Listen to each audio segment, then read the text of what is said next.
Hey everyone, before this episode of Countdown to Infinity, a Marvel's Avengers podcast, I would just want you to know that there is another hour of multiverse content at patreon.com/delphinpod, DELFINPOD. I promise it sounds better than this. I'm recording this on my phone in a room, but go to patreon.com/delphinpod if you want to hear a whole other hour of exclusive multiverse content. There's a bunch of other fun stuff there. And let us know what you thought about the movie Doctor Strange in the Multiverse of Madness. Go to @DelphinPod on all social media, Instagram, Twitter, Facebook. Send us a message. We want to hear what you thought about that film, and we will be talking and reading your reviews soon. Thanks so much for listening. Here's the show.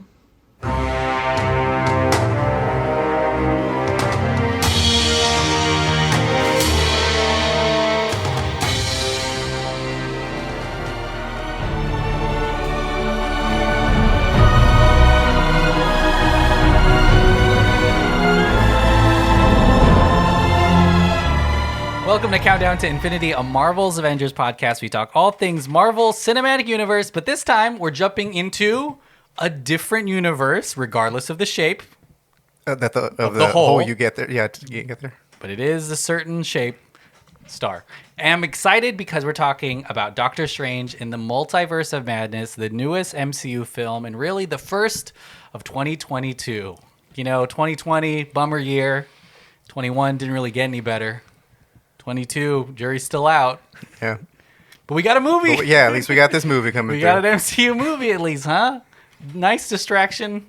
Well, here, I'll just be totally transparent. This is the third Multiverse of Madness pod I've recorded. So I'm tapped out. Did you talk about Everything Everywhere All at Once? It could be the fourth. I did talk Yeah, about so it could that be the fourth fucking... on a Moon Knight pod. You know what I'm realizing? We talk about Avatar, talk about Everything Everywhere All at Once. Did we talk about Moon Knight? You get some Northmen talking there. Yeah. My name's Emmanuel. Hey, I'm Andrew. What's up? It's John. Hey, it's Matt. And we're live and in person. Yeah, it's been like a long while from this. Months and months since we've been together. I think maybe, what was it? Black Widow? Eternals, maybe? The last MCU one? This was a Spider-Man one, I think. Oh. Yeah. We did an Eternals one from California. Yeah, Drew and I did one from a hotel room. In California. Where anything goes. From Mainly a fucking food. Volkswagen. Matt, thanks for being on the pod. You've been on, which episode were you on? Yeah, thanks for having me back. Well, I don't remember. The first one, I think, was Rogue One. I know Rogue One was one of them. Yeah, I think you were on a Tron one for And Revenge the of other the one, Sequel. Oh, yeah. yeah. The other one was That's a Tron good Legacy. one. That was a good one. And now Doctor Strange, just bangers, all good. Hella bangers. Wait, for all Disney too. Bangers and mash. Oh, yeah, you're right. Very Oh, interesting. I didn't even think about that, yeah. What it's like, Matt, what's your relationship to Doctor Strange? You married or something? Or I'm just kidding. No, Oh, man. Do you love him? Yeah, well, how much time do you got? I mean, I'll keep it short. So, We got an hour to fill, and I'm You tapped. can go ahead and just like explain your story if you want. okay, wait, yeah. So, you know, growing up, like my, I guess, childhood superhero, like, I'll be honest, it wasn't Doctor Strange. It was like, you know, Captain America, I guess. I was never really, like, big into Marvel growing up, to be honest. I was more of like a Pokemon nerd or whatever. And I didn't really get into Doctor Strange until 2016. And it wasn't the movie. It was, there's a scene in Captain America Winter Soldier. And there's a scene where one of the Hydra agents, I think, what's his name? Sitwell, yes, there you go. And they're interrogating him on the roof, and then he starts going off and talking about Project Insight, and he starts name dropping. And one of the names he drops, you know, he's like a TV anchor in Cairo, and you know, Bruce Banner, Stephen Strange. So after the movie, I was like, Stephen Strange, I've heard that name before. Where have I heard that name?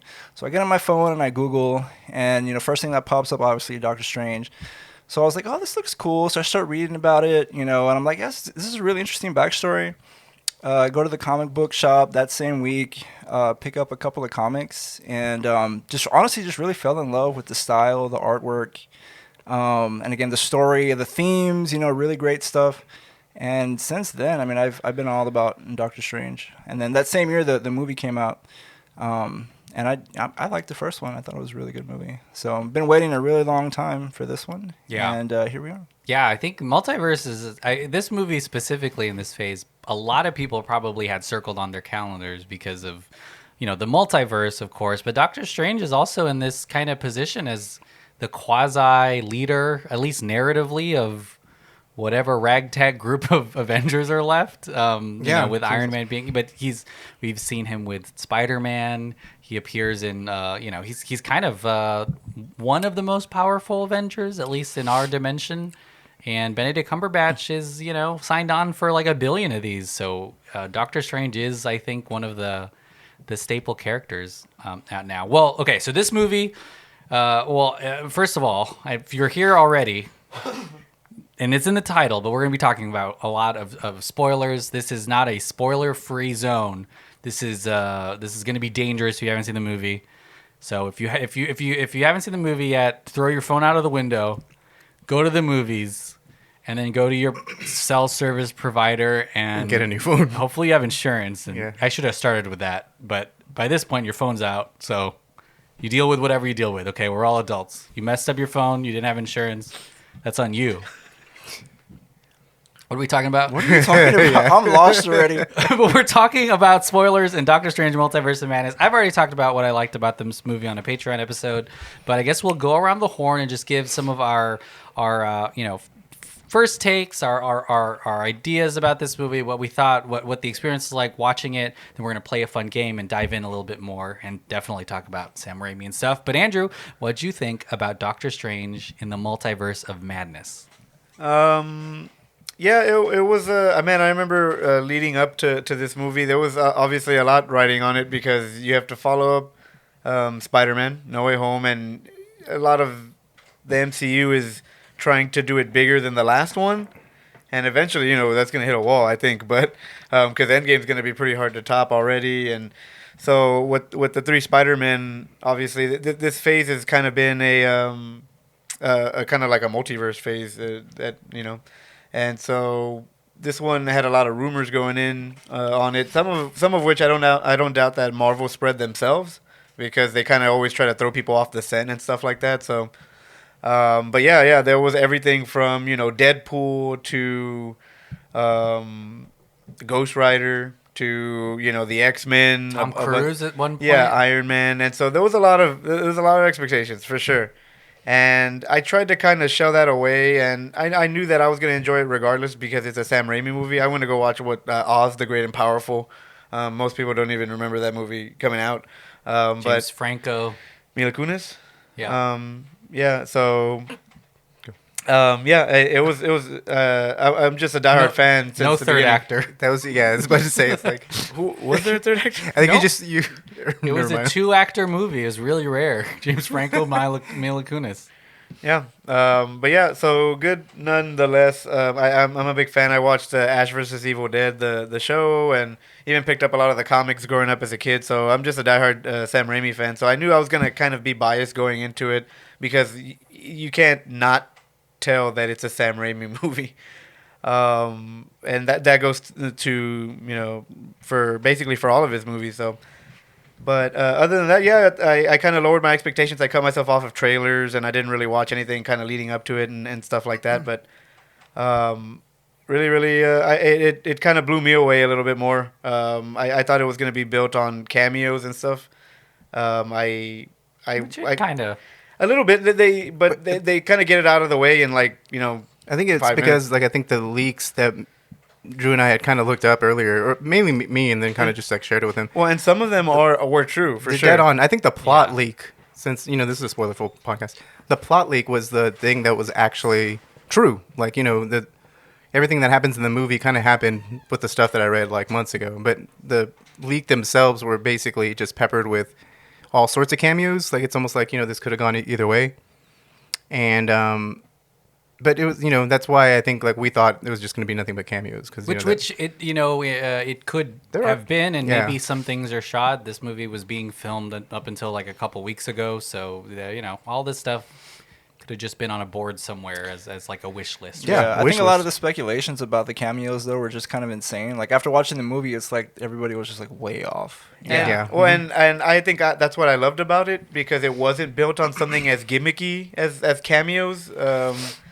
Yeah, The, that's true. So I kind of respected that, and I see a lot of people's gripes being like, "Well, I thought that Deadpool was gonna come out and help fight at the end," and you're like, "Well, sorry, Yeah. like that was yeah." And I was like, "That's your expectations," and that's what I think it's a big problem that Marvel's gonna start to bump into because it happened in WandaVision. It's Mephisto, it's Mephisto, it's Mephisto, Yeah. and every other time we've wanted it to be something like that or something Loki of with that Kang nature. was kind of Yeah. like Look, and Kind of delivered. happened with Moon Knight. Jake Lockley was trending even though he wasn't in most of the show. Yeah, exactly. So, I was just, I think I kind of pulled that back and pulled the reins back. And after I did that, I had a super fun time. Me and Brent we saw it at an IMAX screening, and it was amazing. We couldn't stop gushing at every little thing that happened, whether that was like a lighting cue or somebody was dead-eyeing out of a fucking, it was like The Grudge, but out of Wanda doing it out of the mirrors or...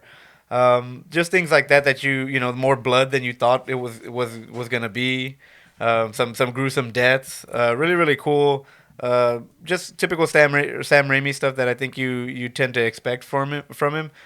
We just watched Drag Me to Hell earlier, and we're just like, man, like you see all of this, like John kept pointing out like this shot like he used directly in this shot he used directly in that, and it's almost all there. And I just think that's when Marvel shines, is when they give the visionary a little bit more creative control rather than having something real hollow and just something that you can tell that it didn't matter who directed it. It was going to end up the same either way.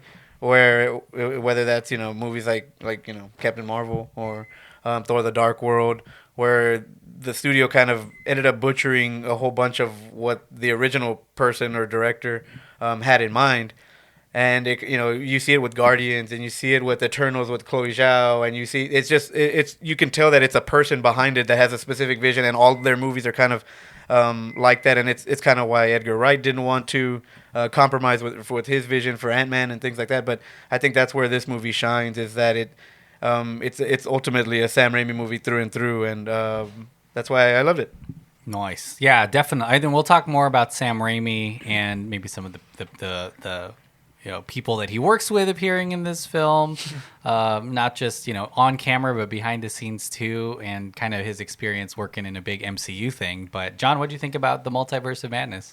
I'm gonna try to keep it a little shorter than what Drew had, but We got time. Emmanuel already said his. Well, no, thing, I was his just piece in the I just audio. don't want my to piece. I just don't want to regurgitate the same thing because I think me and Drew kind of like it. John, right for into the my same mouth. What the Baby just bird kinda- it. you're throwing Baby me bird me. You're throwing me the fuck off. Shut the fuck up. Tweet, daddy. So I was also in love with this movie because of the style mainly. I'm a huge Sam Raimi fan. Discovered Evil Dead in college and stuff like that. It was pretty great. Considering, because I think I've expressed my disappointment for how Doctor Strange is, which I'm not like super duper familiar with, specific storylines and stuff. But I do know when you open up a Doctor Strange comic or see like a really good Doctor Strange, cover or something, you see the craziest visuals on it. Like the art is kind of insane. And you read his first appearance today. Yeah, I read his first appearance today. I mean, well, that kind of was okay, I guess, but it was just also like, you see the way the art is, you kind of don't know how some of this stuff is going to work on screen. And a lot of the stuff that happened in the first Doctor Strange was maybe more on the grounded side than, kind of insane, demon dimension hopping, adventures that you're kind of used to seeing whenever you open up like a the giant. first Doctor Strange was very much like an origin story. Very kind much, of like yeah. a classical. Super grounded and felt like super Iron Man. super Yeah. grounded and super very subtle when it comes to even Rich guy action and loses stuff. a little bit, becomes powerful. Yeah. So coming on, I just wanted a really very different movie, and whenever I really wouldn't have minded if I know that because of studio interference, Derrickson left. He walked. But when Sam Raimi came on, I kind of was very interested in the fact that Raimi was coming back to direct just a flick. So.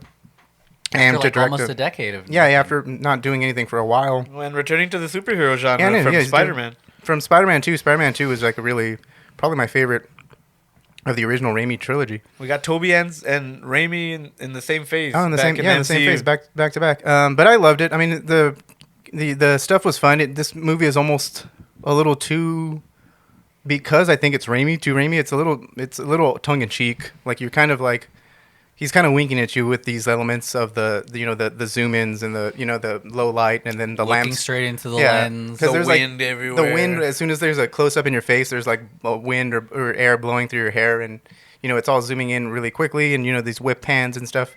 I dug that up because I was just like, that's pretty cool. You don't see that type of energy in a movie, and this one maybe to a fault because it is really really fast and fast paced. All that being said, I think it's one of the more rewatchable MCU movies. I think I've seen it twice, and I wasn't bored the second time. There was still some stuff that I still have gripes with, which I guess we'll get into. But overall, really enjoyable experience, especially when it comes to the weirdness of what the character is kind of capable of. I don't know if we still got a whole lot of weirdness with this. We had a lot of cool stuff and presented to you in a stylized way. What? But and then but I forgot you don't have headphones. It was like you didn't hear the scraping. Yeah. But overall, it was a fun ride, and I think everybody involved was pretty cool. I think Scarlet Witch kind of stole the show, regardless of how I kind of feel about her arc. I'm still very mixed. I really don't have like maybe a solid foundation on what I feel about her arc, but I do know that she was great in it. Elizabeth Olsen, maybe Elizabeth one of Olsen. the best performances in the MCU is Yeah. this movie. Benedict Cumberbatch was pretty good. I think towards the end, or once you can tell, at least for me, you kind of see it in shots when he kind of knew that this was coming because he plays it very differently than he played it in the first Doctor Strange. And I think at some point Benedict knew That he needed to ham it up. that he needed to ham it to up Raimi because of it up. the Raimi style. Because like there's parts where he has like the craziest face on his face. It's like when he's a zombie. Yeah, and he's hissing. No, but he's also like hissing when he throws out like these dragon heads at. Fucking parcel tongue and shit. Yeah, he's like parcel tonguing or some shit, and it's just like you can tell like he kind of hams it up when like over the course of a movie, which is kind of cool. But and then Benedict Wong, the cast was kind of small here, which I think was like pretty awesome because some characters were sidelined, and then some characters are bafflingly like I don't know if they're gonna pick that up in another movie. I'm looking at you, Mordo, but like some kind of just pop in and then like leave. But yeah, fun movie. I mean, I think it's one of the more, like I said, one of the more rewatchable ones. Can't wait to see it again. I don't know if I would see it again in theaters after this podcast, but I'm probably going to rewatch it whenever it comes to Disney Plus or something. Nice. Yeah. Matt, I buy it on Blu-ray. what'd you think of Doctor Strange in the Multiverse of Madness? Cool. So just like initial reactions, or you Yeah. want like my full on blast review? Oh my gosh. Well, The whole Full-on fucking double movie. blast. whatever we can handle, I Shotgun guess. blast. You gotta put your thumb over the hose blast. I guess I'll wait till later to give you my Yeah, kind yeah, of yeah. full on shit. Initial reactions, I walked out of the theater with mixed emotions.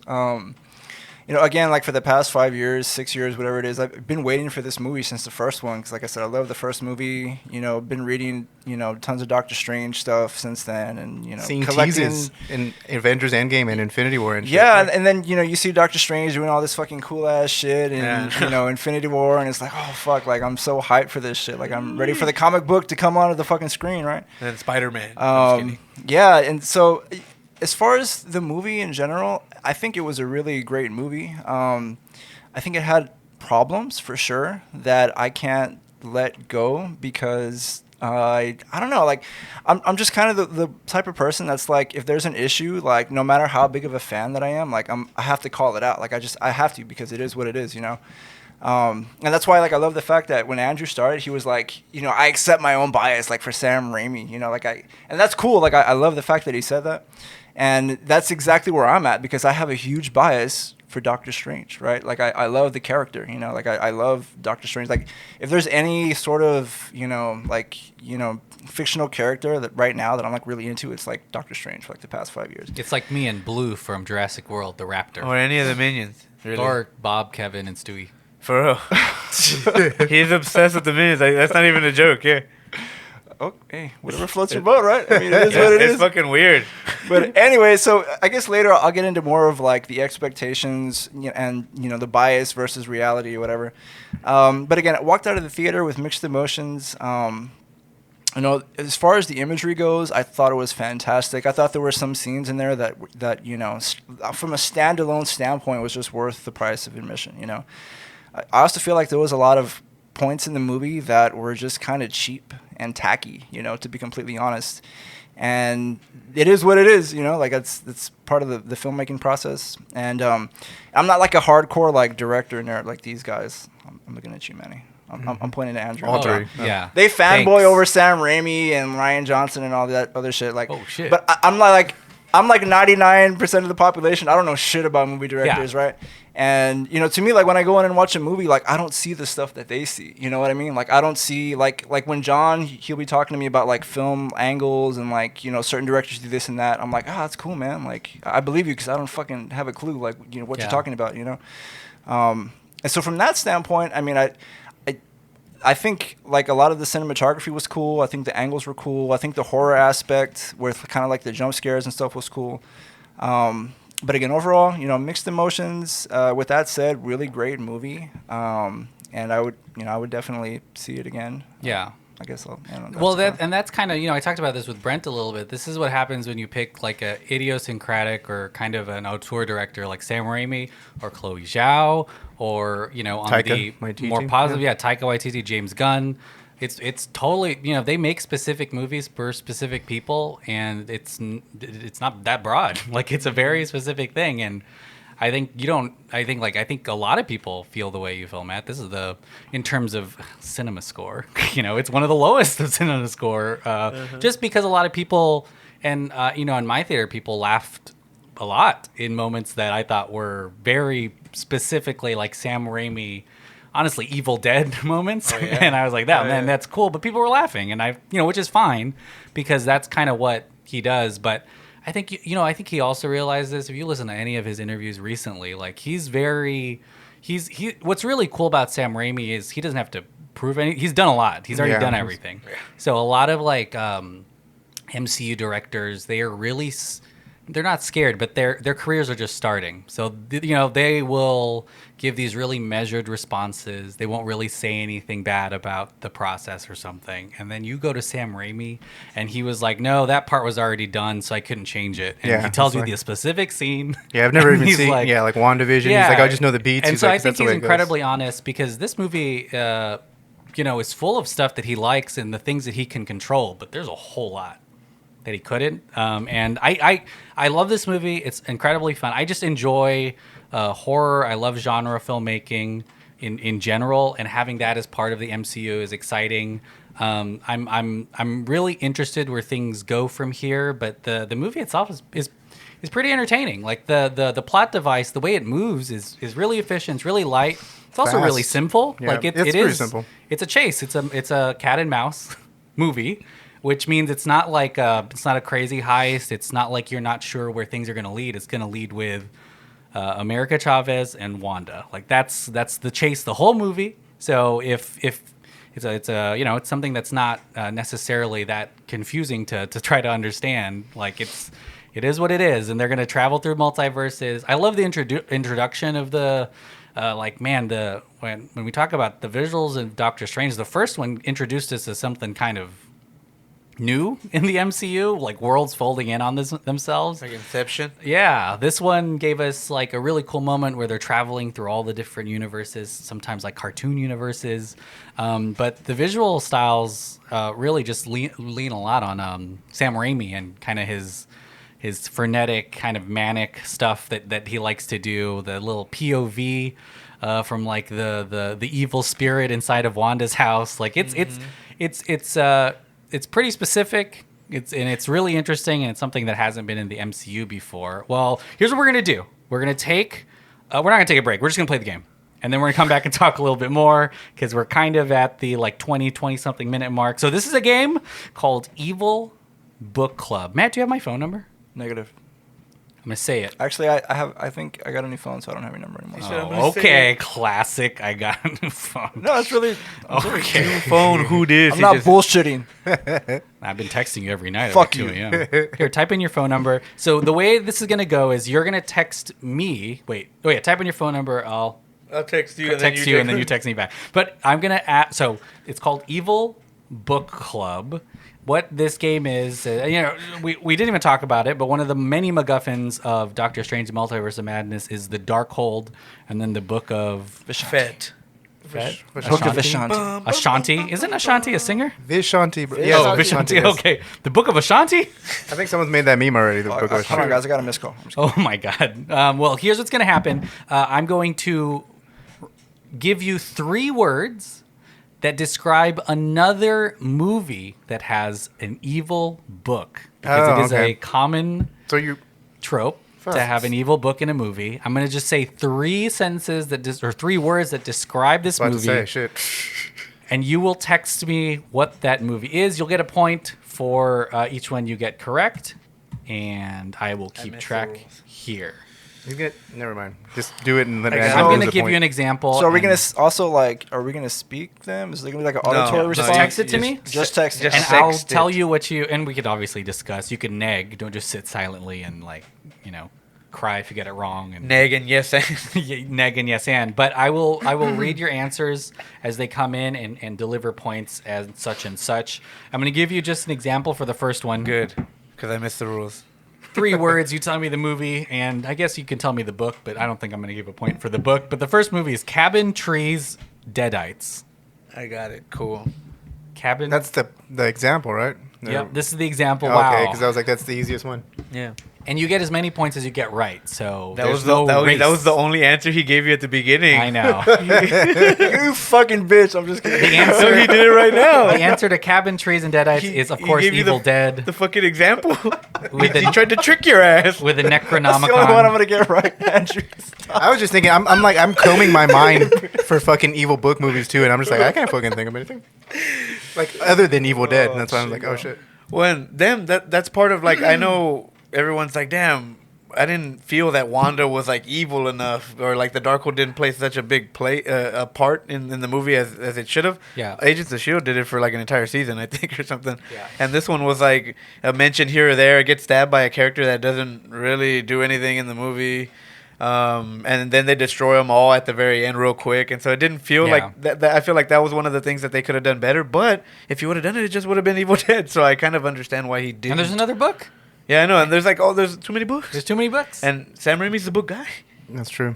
I was about to say that's probably a coincidence, but yeah, let's get started on this one. We'll Here's talk more this about is that later. for realsies. This is a for reals one. Okay, so the first one was Cabin, Trees, Deadites, and the answer was Evil Dead, of course. Here's the next one. So I don't get a point for the first one. No, I told you. It's an example. you'll get an honorary point. So get you a can point cash in our that hearts. in, I guess. Yeah, you can cash that in for Delphin Pod bucks. Which is So we don't have to answer first, as long as I send you the right Yeah, as answer. long as you send me the right Okay. answer, you Yeah, get a yeah. point. I see what we're doing. Here we go. Here's the next one. Puritans, Baby, Goat. Fuck. I almost got this wrong. Hold on. Fuck. I know. I've seen this movie. Puritans, Can't remember the goddamn Baby, name. Goat. I think that's what it is. You'll be. I was honestly, when I made this game like 30 minutes ago, I realized how many movies have books and also evil ones in them. Here we go. God, I unlocked my phone. What's my password? I almost You got this shit wrong. all got it right. The movie is The Witch, 2015's The Witch. I was writing It's the a good movie. It's a really good movie. I was writing the Crucible right up until you said like goats, and I was like, oh fuck. I was like, god damn it. What's his name? Philip? Black Phillip. Black Phillip, the evil goat. Spoiler alert. Whoever to wrote that everyone. movie, they should have got them to write this movie in Doctor Strange. He was, Robert Eggers made The Imagine that. That Northman. would have been like a fucking crazy ass fucking movie. But how would Hey, that he even work? did the Northman. Yeah, Good but shit. Better Eggers- than this movie for sure. Doctor Strange. Eggers makes movies that are like set in their real time frame, written in the dialogue. What would that even be in the MCU? Like, what would he? That'd have to be like a 60s or 70s. He can do like, Doctor Agatha, Strange. the Agatha one. Yeah. of way back in the day. See, the fact that y'all like knew the name, like right offhand though, that's what I'm talking about. Like, Bro, he's the best. That's impressive, Nerds, right? man. Nerds. Oh shit! I'm No, sorry. it's impressive, man. Like, He's they, the fucking they best. know He's- their shit. You know? He's doing a remake of Nosferatu, and it's exciting as fuck. Here's the next one: Australia widow car accident. Australia widow car accident. And there's a book in this shit? It's a pretty big book. Wait, so these like evil books or just is there a book involved? I'm reading them all, and they're all evil. Okay. Oh shit! I almost I should just have done book involved. That would have been. What is this? What is Australia. Say it again. Australia widow car accident. That's my best guess. Who knows? I have really no clue. Interesting. Australia widow I don't know this one. car accident. I just guessed. I was gonna Oh, no, I don't want to say my answer. You gonna guess, John, or no?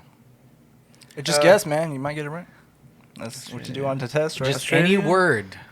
Widow. You've got a chance. Any book has any word. I don't even know. John, your guess.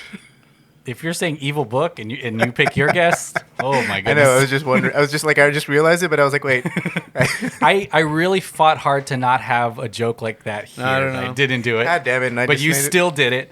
It wasn't a Andrew- joke. It was a legit fucking guess. Andrew guessed Signs. Matt guessed Omen. Hold on. Thank let you me for make the- sure there's a bite here. There's a sound bite they can edit out. John Caceres chose the Book of Eli, which means the Bible is the evil book. I just thought, like, you said Australian. I was thinking outback and desert landscape, and I was like, the Book of Eli? Like, I You wouldn't don't have know. guessed this if you guessed random words because the movie is 2014's The Babadook. Oh, okay, good. Ah, yes, yeah. Have you ever watch seen The it. Babadook? No, I didn't Yes, watch but like I did not pay Babadook. attention. It's a literal children's book that they read, and then Which one's the one that the dude on Oh, the I have bridge? seen that movie. oh, Sorry. get out of here. Okay, here we go. Here's the next one. Okay, before I read this one, just know that evil is somewhat subjective. Okay, What the fuck? Okay. here we go. 1950 to 2000. Bully, skateboard. 1950 to 2000. Bully, skateboard. You really stumped me here. I don't know. Yeah. This is an evil book, huge part of the movie. 1950 to 2000. Bully, skateboard. I'm probably way off with my guess. That's the only thing that came to my mind. Here's what I'll say, Matt. You got it right. Yes. What? Holy shit! Mm. I can't Let's think of go. Interesting. Skateboard. Yeah, I know. That's what All right, I'm going to give you like another. Yeah, just give us another. Let's minute. go. Couple I need more seconds. points. Come on. These Yeah, guys are no. going to roast my ass. That's No, the yeah, only Give I me don't 5 know. more seconds. I don't know. 4. I don't know this. You don't know? No. Matt, do you want to tell them what it is? Back to the Future. It's Back to the Future 2, shit. baby. Evil book? Oh, It's I the guess. Almanac. I knew. That's true. That's That's what, I fucking thought true. about it. God damn it. Well, and I was gonna type that in, but I was like, "There's no evil book in Back to the Future." What the Well, he fuck? said loosely, so I was like, Yeah. Yeah. Oh, I I give it see. a lot Damn of it. subjective, but it is an evil book. Okay, yeah, I And guess. it, it's grabbed by the bully. That in the is movie. so You're funny. Right. Yeah. Yeah, that was a pretty good guess. Kudos, man. That was good. Matt's number 1 right now. Here's the next one. This one is for sure an evil book, or not an evil book. It's like another subjective thing, but this is the oldest movie on the list, is what I'll say. Okay. So I don't know if you'll get it. I'm fucked. Ship Crash, Jamie Lee Curtis, Weather. Ship crash. Ship Crash. Oh, I know it. Jamie Lee Curtis, Weather. I got it. Yeah, John's got it. I don't have this one either. I was about to say another movie with Jamie Lee Curtis. I and would say was like, the that older doesn't the make any movie sense. is, the more chance John knows what it is. I Yeah, guess. yeah, I that's think true. so. Especially. And then that was easy, like that. The last part, I think, maybe. I think, yeah, I don't want to give away which. I don't know if you guys would say. I was like, 2 of those hints go Yeah. hand in hand. I mean, all of them do, but like Ship Crash, Jamie Lee Curtis, Weather. that one, yeah. Ship crash. No clue. The weather one kind of gives it away. No offense. Ship I just kind of crash. gave that away. No, I don't know this. The movie is The The Fog Fog. from 1980, and the book is a diary that they read. Yeah. Doesn't really, it's kind of evil, I guess, because it tells what happened. Ooh, oh, man, I feel like I'm ruining all these movies for people. Yeah, you haven't seen it. Ah, Oh okay. shit. That's fine. Here's the next one. Snow, author, nurse. Snow, author, nurse. A fucking nurse. No idea. Snow. I'm Snow, going to guess, but I have no Oh shit! I know. author. Nurse. I Think of think. movies with books, and books being a catalyst for evil. I don't know this one either. I think I know it. I'm I on a just big- realized that everyone's texting me, and I only have like 50 texts tonight on my plan. I'm just kidding. I'm gonna be out. Andrew, you want to guess? You haven't guessed since Signs. Yeah, I know. That's why I was like, I don't know. I'm drawing blanks. Why did I guess Matt guessed The Thing, just like Andrew. It's true. I just. But Oh, the wow. answer is what John guessed: Misery Yeah, I was about to say. with Never heard Kathy of it. Bates. It's a Stephen King. I was. Damn it! I was gonna put that or the Cuckoo's Nest. I think what was the third hint you said? Author was the one that was kind of giving it away. Snow, author, and nurse. Nurse. Yeah, that one. I'm not going to spoil that movie. I'm just going to say watch it. It's pretty good. And those three things are in it. Your leg's gonna hurt. All right, here's the next one. Snow, author, hotel. Oh, that one's easy. This one I think might be a gimme. I think I might know this one, actually. Actually, Drew, you got it wrong just because of the way you spelled it. That's That's something you do in the mob. Yeah. I was trying to. You all got it right. You guessed The Shining, except for Drew, who wrote Shinning. Yeah, it was from The Simpsons. Oh, What the fuck? The shanking. The Shanking. The Shanking of Emily Rose. Chingo. Exorcism, right? You don't like The Simpsons? That's or a what? Scott Derrickson joke. It's Doctor Strange. Yeah, so that's two. That's two Stephen King Snow author movies, I guess, huh? Yeah. All right, here's the next one. Not sure if you're gonna get this one. Rare Books, Lucifer, Engravings. Rare Books, Lucifer, Engravings. Oh, I don't know this. This movie. Like, Can you he's get like, a the hint? answer. Can you give me a hint? This is a big. Is it like, Should I do another one? is it a contemporary movie or what? I'm just gonna guess. Within the I don't last know. 2 decades? Oh, yeah. I think I just confirmed my rightness. I didn't even read what you wrote. Hold on, give me 10 seconds. I'm gonna take a wild guess. Drew and John already guessed, and they both got it wrong. Oh, really? Oh, shit. Rare Books, I guess. Lucifer, Engravings. That's my guess. I have no idea. I'm gonna give you another one, another clue, and see. And Matt guessed Sinister, and you're wrong. What if I Yeah, you're a said? dumbass, Matt. What if I said Amber Heard? Would you know what this movie is? No. No? The fuck? Wait, This- wait. Wait. Oh, wait. I don't know. Oh wait, can you go say them all of them again? Okay, Rare Books, Lucifer, Engravings. I shouldn't have said Amber Heard. That's kind of. No, I don't know. It's related to Amber Heard, I'm still but not- just because no. of right now, not so much like she's not in the movie. Oh shit! I thought she was in the no, no, movie. no. I was on Pineapple Express. Who's the second name that you read of when you see Amber Heard? Johnny Depp. Yeah, he's in the movie.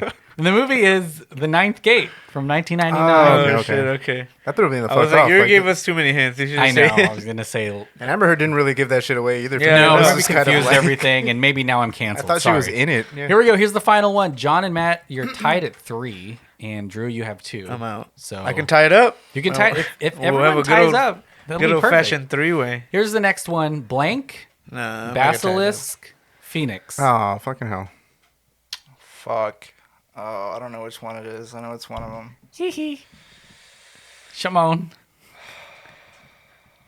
Blank, Basilisks, Phoenix. What was Just get something. John's got it right. So if you don't guess the right one, Yeah, guess something then because you it's can over. tie. You can Where- guess. You can guess the where- number. You what don't are have to they get looking the. I don't for know in the this? number. What are they looking for in this thing? Shut the- I can have keep- no idea. I You're can giving guide it you more there. hints. Drew, yours is not specific enough. What? Oh no, I typed in something before that. Oh. You fool. Oh, I see. I hope that's right. I mean, I don't Matt, you guessed Harry Potter: Order of the Phoenix, which is incorrect. It's Harry Potter and the Chamber of Secrets, so John wins. see. Although the last No text I idea. saw from Drew it just says HP. God damn it. Yeah, Hewlett Packard.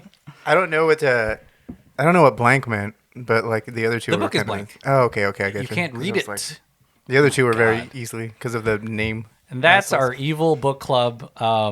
Stay tuned for Babu's book club. That's a real book club. John, what are you going to do with your winnings? What kind of wings did I get?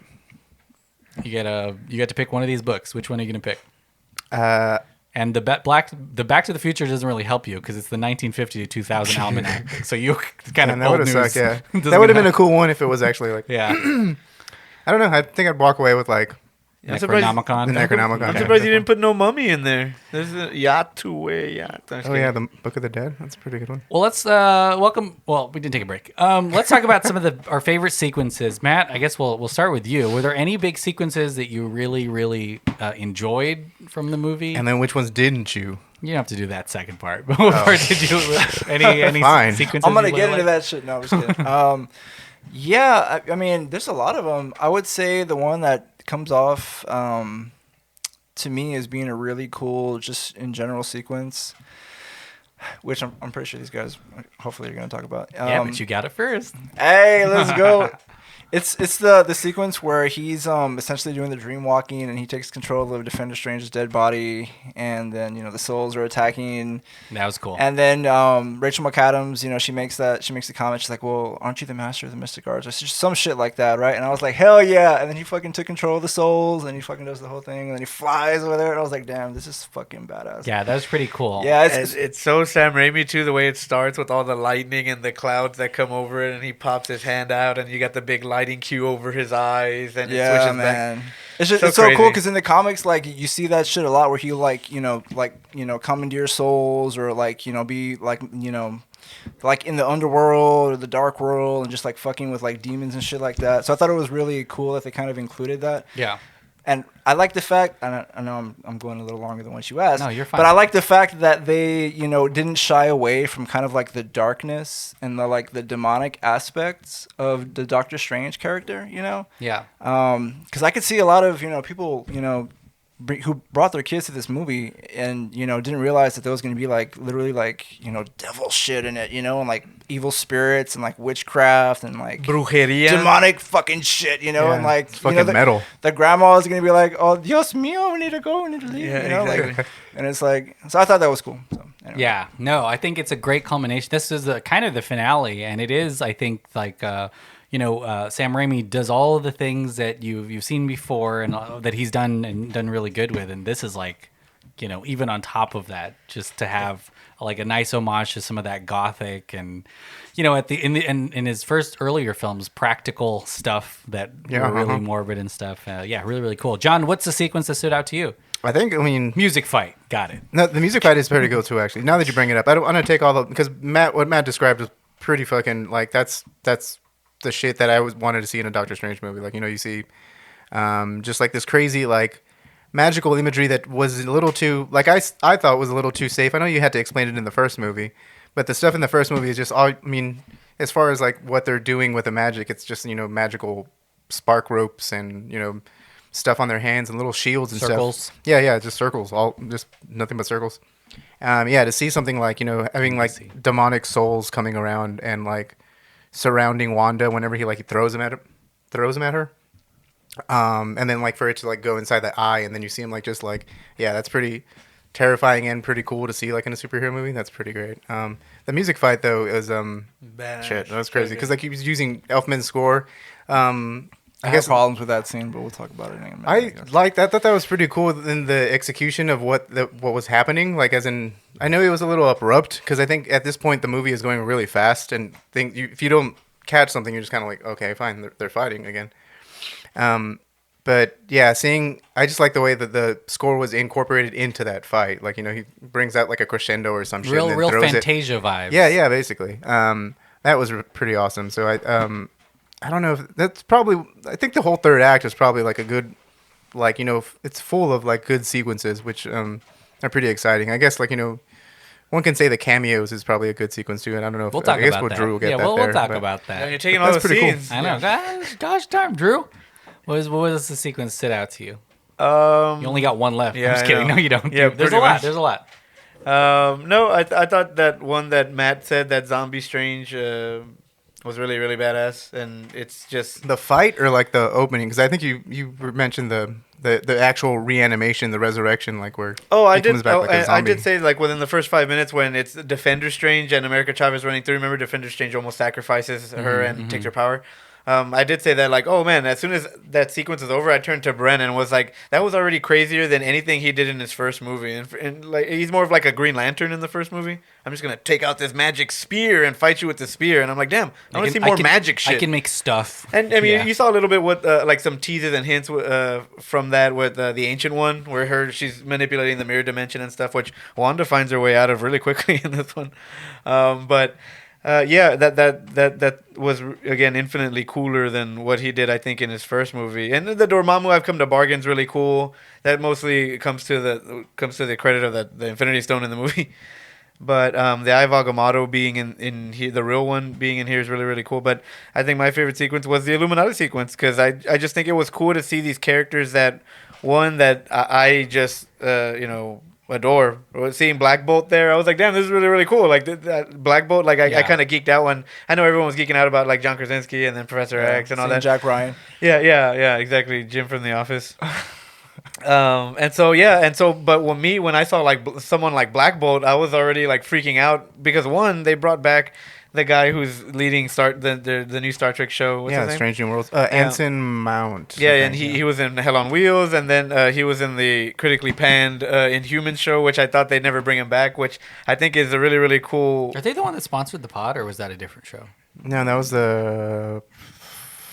I fucking can't remember. Yeah, that was on Not a Hulu good one. sign for us. Yeah, probably not. Sorry, Hulu people.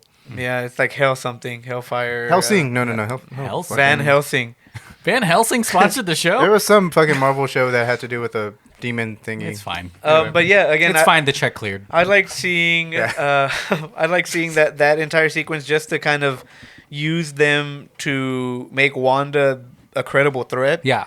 Because at the end of WandaVision, she kind of gets over Vision and stuff like that, but she doesn't get over her kids. And so that's what this movie, I think, is a lot about, too. And even with America not knowing her parents or not, what she did to her parents and stuff like that, there's a lot of tones and themes, regarding in that sense. But, I thought it was really, really cool to see all these characters kind of be used to put over the Scarlet Witch, with her kind of demolishing the craziest and some of the strongest minds in all of the multiverse for Marvel, and getting Danny Elfman's score and hearing him do the X-Men 92 theme was just fucking crazy, and made me kind of geek out and stuff like that. And I still liked John Krasinski as Mr. Fantastic. I think it's cool because, and then we can always get a younger variant later. I mean, if this is the one time you kind of play into it, then it's a cool way to kind of do some weird, wacky Sam Raimi shit with it, But yeah, I thought that was a really, really cool sequence, and even seeing them like stand over Thanos on Titan was pretty fucking insane. Like I never thought I'd see Professor X and Black Bolt and Captain Marvel, and the whole Illuminati, and then to see Black Bolt kind of demolish Doctor Strange with the whisper, like the way he does so many times in the comics, just had me kind of fangirling. I remember me and Brent were like, we didn't even pay attention to what they said because we're still kind of like trying to regain composure that all these people are in the same frame, and stuff like that. So, and we'll talk more about that because it's a pretty big moment to introduce, and like honestly, canon, Fantastic Four, X-Men, boom, I know canon it's like in this one of movie. the most Disney big tent things that we've seen in a while. Them flexing the stuff they bought. But and then Yeah, Sam Raimi basically, does. that's all Sam Raimi does what he does best, and it's Yeah. just like horror movie sequence, kill him, like take away his mouth, and he fucking blows his brains out. Great kills for sure. For that scene. I think the Professor X one is really, really good too. I will say this, that I had a friend who went back during the daytime to watch that movie, and he said it was a little weird to have the pauses for I guess reaction in an empty theater. Yeah. And he was like, man, this guy's just standing Because here. it does very noticeably have that. I guess we're Yeah. talking about the cameo scene. It does have those fucking the pauses. Like there's a beat, and then like one person is introduced and there's a beat. Black Bolt does a shush sign, and They do their pose. yeah, basically, and Reed Richards comes through a teleportation thing, like a negative zone device, and it's And just I'm like, here. and I'm here too. Yeah, and He it's looks just at like at the that. camera. I guess that scene was okay. I think I'm the fanboy in me, the Marvel fanboy in me, kind of is just like this was, is like, cool freaking out. watching it. I don't know if I like the variants of I liked What If, so like seeing Captain Carter in live action was cool. Seeing Let me run down the list. Patrick Stewart as Charles Xavier is in this from the 20th century. Fox Movies, Haley Atwell as Peggy Carter, Captain Carter, and also Lashana Lynch is Maria Rambeau as Captain Marvel, which I love because she kind of disappears, in the MCU. Yeah, she does. Version of Anson Mount as Black Bolt, and then of course John Krasinski as Reed Richards. You forgot Baron Mordo. Oh yes, and Barrymore he's was on yeah. there too. Yeah, I guess. He brings yeah. he He's brings the- he's he the brings Sorcerer Doctor Strange. Supreme. Yeah. Yeah, the scene was cool. I guess, I'm going to go ahead and react to that because I think Matt might have a different opinion on this, but I will say, like, I did enjoy the idea behind it. Like, I think it is cool to show, it's what you said, Delphin, is very much that. It's like Disney flexing what they have now, like, when it comes to Fantastic Four and the X-Men anyway.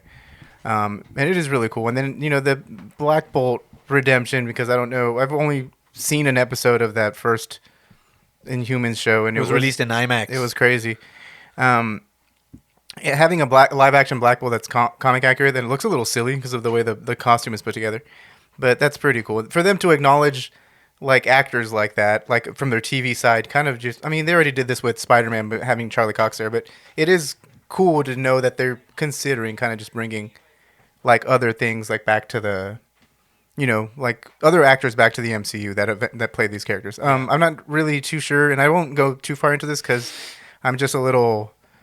I don't really have too much to get irked about this, other than the fact that I just don't like it because of the I guess the principles behind it. I guess, you know, the fan casting of John Krasinski as Fantastic Four doesn't sit right with me. I mean, I don't have anyone that I would substitute for that. I really don't. I just kind of wish they didn't, you know, kind of go for the It easy was choice. like a response to it. Yeah. He said kick Rosario Dawson out of Ahsoka. Well, no, but Well, I I mean, texted all of John that that. I was stuff- like, "Look, they've cast Ahsoka. They changed Sonic. Like Drew- they're doing Drew brought this off mic that we're just in that era. I mean, you know, you don't like. hashtag tweet." Yeah, you don't like. Boss Logic does it all the time. Like he's doing his posters just because the guy looks like it, and he photoshops around it, and boom, The Rock's One Punch Man Yeah. suddenly, and you're like, what the fuck? But that's But what it we does get. validate the fact that you know Disney's looking at likes, which is kind of interesting. Yeah, and you know, it's just it goes back to all the Star Wars stuff in general. Like, you know, you don't like the Last Jedi, you get this is why you get the Rise of Skywalker. You want more, you know, legacy stuff in Mandalorian season 1. This is why you get Mandalorian season 2. Sometimes it pans out though. Sonic is like killing it. Sonic, yeah, you know, all the Sonic. visual effects artist people who like who Worked did all on- this shit, and then they have to like, you know, just, Yeah. just work Everyone on it loved again. Ahsoka. Ahsoka too. Ahsoka fan Boom, casted filming for today. stuff. Yeah, it just doesn't. I don't know, because you're getting to the point like in Snyder cut. You know, you Justice League. He's you know, back. You're basically the corporations are listening to like fan campaigns and fan likes. They're out, which I guess is okay if it Army pans of out. It's the just a dead little winning weird. Oscars and stuff. I guess it's just a little weird to be held hostage by your fans Yeah. in a way, sort of. But Yeah. that's just me. But I'm kind other of than that, similar. it was okay. I think the decision is a little weird, but I mean, I don't fault him. Because he 100% was in the same room as these actors, and he's never played this role ever before. So yeah. Well, and also he's a good actor, good director. So I was maybe- okay with it. Maybe he's doing it for. And also, as long as he's not it, like I don't agree with him being it like permanently for the next 10 years because I think he's too old. And you want, I think if you want longevity out of these actors, 10, 20 years, then young. like Tom Holland. Tom Holland is. He can do Richard. Spider-Man. Yeah. But yeah, a fun scene, fun kills, Yeah. I guess. So. Matt, what'd you think about Scary that? Earth cameos. 838 Illuminati. I guess like 100 years in the future. So I guess just to comment on that scene, that kind of plays into a lot of the problems that I had with this movie, because, and again, I'm trying to stay grounded, right? Because I really like the movie, but you know, honestly, that whole scene, you know, kind of felt cheap to me. Kind of felt like you said, like Disney like has all these like cameo things and like, oh, we can use this shit now, even if we're not going to use it in a really meaningful way. We can because we're Disney and we fucking have the power. And I'm Sam Raimi and I can do whatever the fuck I want, right? So, I mean, the way that I saw that scene, you know, yeah, it's cool that, you know, you see, you know, Professor X and, you know, fucking Mr. Fantastic, Black Bolt. But I don't really feel like that scene drove the movie forward. Like we didn't need to see her, you know, like melting Mr. Fantastic to know that she's a credible threat. We know she's a credible threat. We've seen what she can do, right?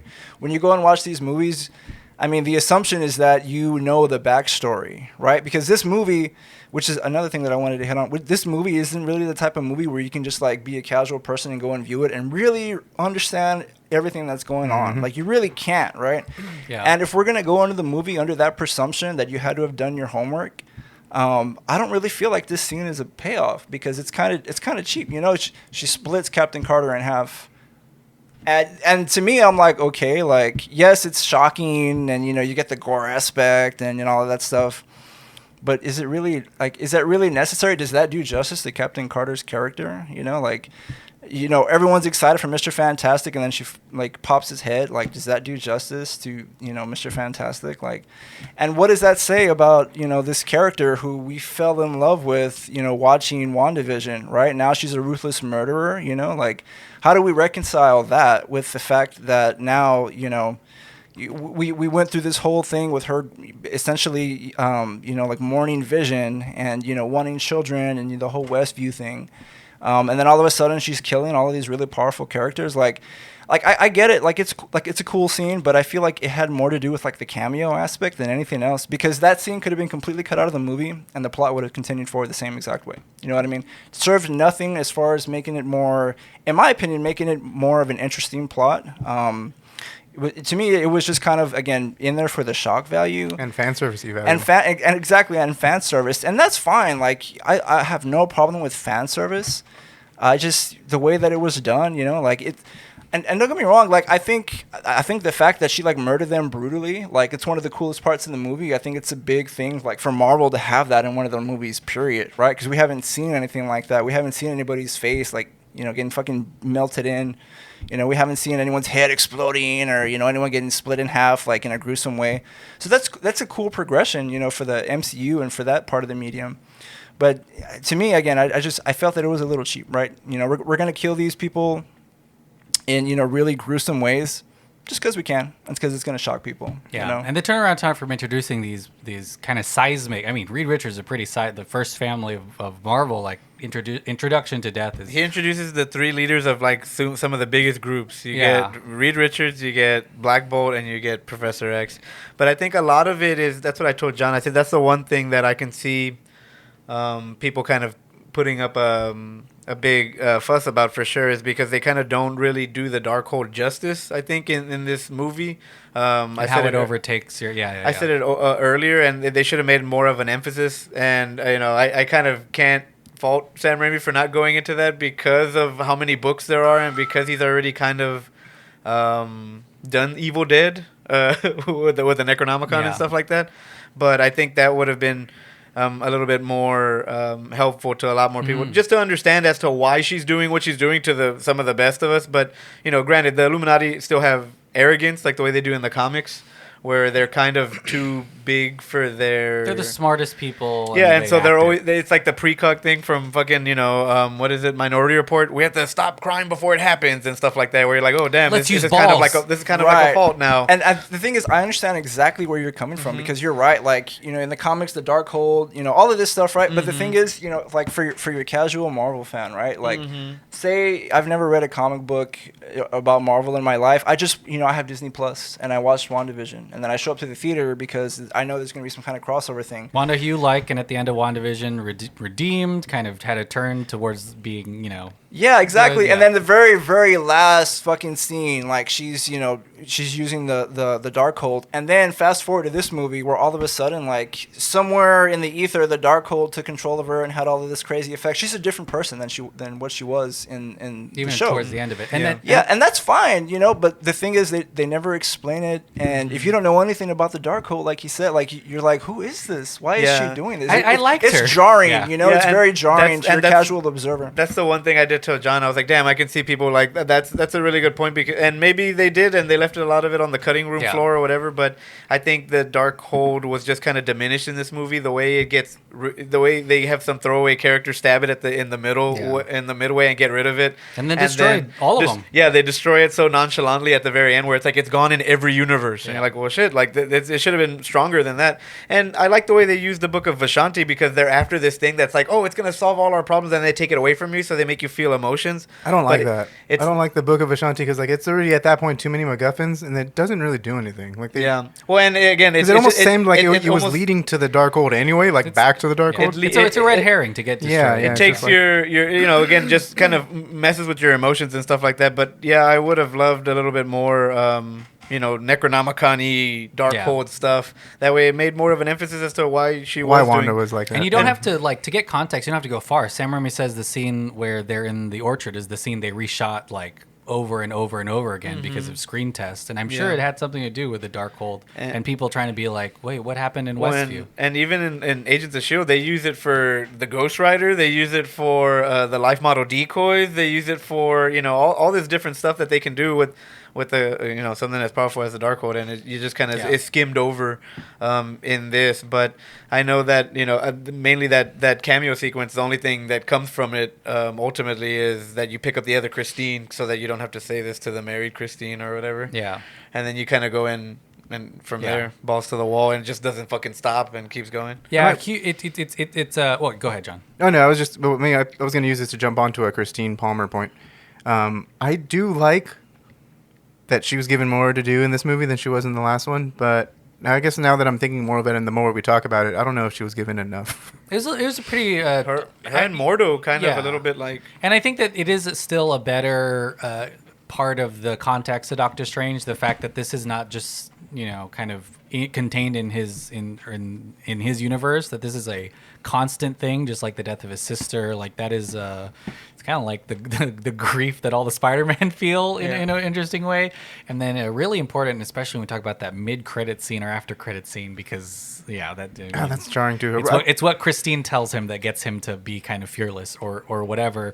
I want to talk about my favorite scene before I move on to something I think we kind of glossed over, but not really. But my favorite scene was the mirror dimension and then the reflections. That was really good. Really good horror sequence. They're all covering all the reflections, and then Wanda like crawls out Deadeye. of a disjointed Dead-Eye, like the ring. Yeah. yeah. And I'm like, Yeah. oh So my good. God, throwing up. And that's when like things are going wild. And I believe there's a lot of unbroken, frantic shots in that where they're so just good. running around the room. So that happens early in the movie, but the pace is starting to jump up there Yeah. at the thing. I can just imagine kids just watching that movie at that point being like, Freaking this out. is, Out and parents of being like, there. this is not like yeah.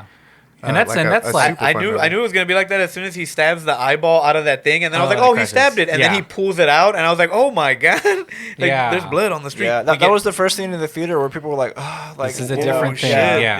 yeah. There's the other Doctor Strange that gets speared. There's Oh, yeah, he does. there's the got sequence a- where they drop water on Wanda where it goes into that slow motion Sam Raimi thing, which is that's just a thing that he does, where he slows everything down so you can feel like the breaths and stuff. Well, one of the things I want to talk about is what you all thought of, I would say maybe even like the second hander to this movie, and that's Xochitl Gomez that plays America Chavez. What did you think about her character?